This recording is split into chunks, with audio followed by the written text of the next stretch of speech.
in lots of ways, I had a very, very fortunate time at the university in terms of football success through no credit of my own. I never threw a pass. I never tackled anybody.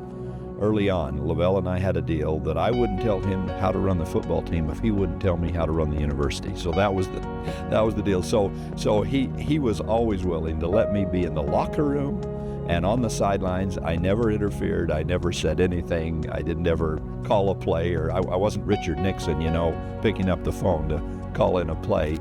But he knew that I'd played a little as a kid in school, and that I just liked the smell of a locker room.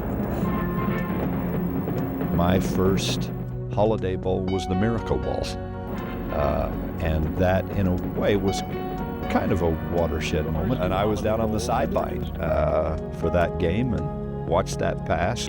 But I remember the game in great detail. I can tell you Southern Methodist's players, and I can remember their coach, and I can remember a lot of the detail, and I can remember being up in the box in the old Jack Murphy Stadium and watching this just go from bad to worse. It was just painful.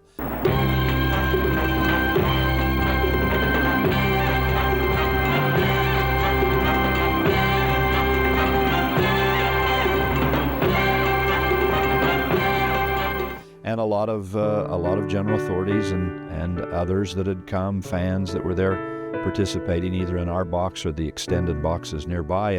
And I was trying to fly the flag. I was sort of trying to keep people's spirits up there as the chief fan.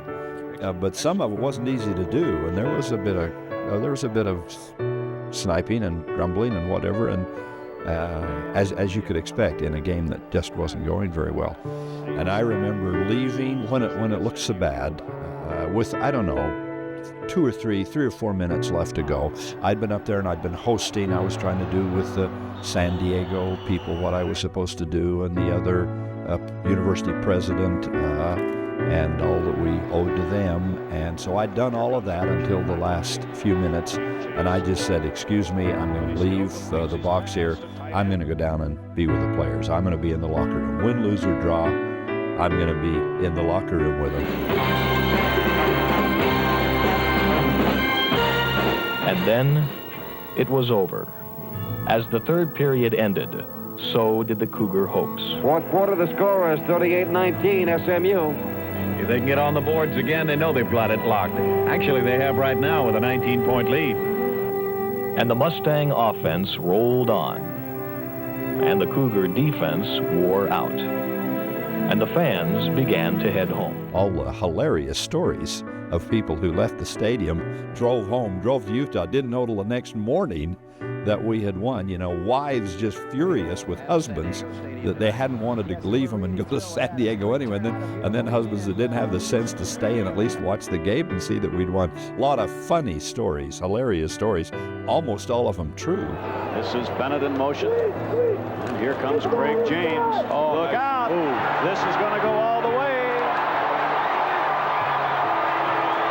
Craig James. And so I went with the idea that I was going to try to help cheer Lavelle up or cheer the kids up or do something. But that's the spirit with which I'd left the box at the top of the stadium and made my way down. Well, by the time I got on the playing floor and I had a pass, by the time I got on the field, things were not, they hadn't turned around, but there was a little excitement in the air. BYU calls for punt formation. I'm not sure that SMU believes that Brigham Young is going to punt. And maybe Brigham Young is not too sure because a timeout has been called. At a distance, I remember Jim McMahon coming off the field and insisting that we were going to stay in and we were going for this and there wasn't going to be any kick. And Lavelle still called the shots, but I think he liked the attitude of his quarterback that we were going to go all the way on this. We weren't going to kick. We weren't going to punt. Staff on 4th and 1. They have elected not to punt the ball away with 8:39 left in the game. They've elected to go for the first down, and they have it on the pass to tight end Clay Brown, all the way down to the 42-yard line of SMU. I think I was almost precisely. I think I'd have been within a step or two of the 50-yard line.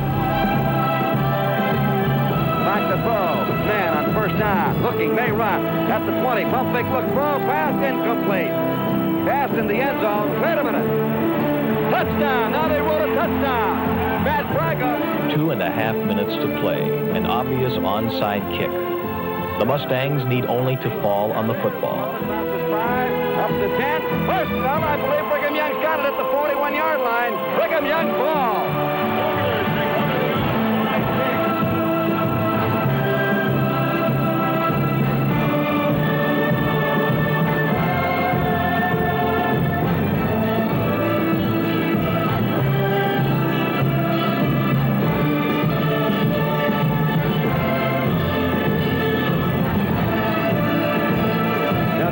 Two-point conversion. Here's McMahon looking, firing pass. Incredibly, the Cougars cut the lead to 6 with just 2 minutes left. You know, it was all sort of surreal. Capus out of Kansas City gets a kick and blocked. The kick was blocked by Shefflin. Shefflin blocked the kick for Brigham Young, and the Cougars have the ball at the 41-yard line of SMU. 13 seconds remain, Tony. And I can still picture Jim throwing the pass. I had the kind of vantage point on the sideline that I could see the whole play unfold. 3 seconds left to go. This is it. Doug Scoville would now call his last play for the BYU Cougars. We want to block both backs. Everybody run right to the goal line. All 3 receivers. 3 and then 2 wide receivers. Throw it up. Yeah. Somebody said last year the Rose Bowl had the drama, but the Holiday Bowl had the dazzle. And he just went back, and there was leather popping and helmets cracking, and the forces were coming, and he unleashed that thing for half the length of the football field. Back to throw. Last down.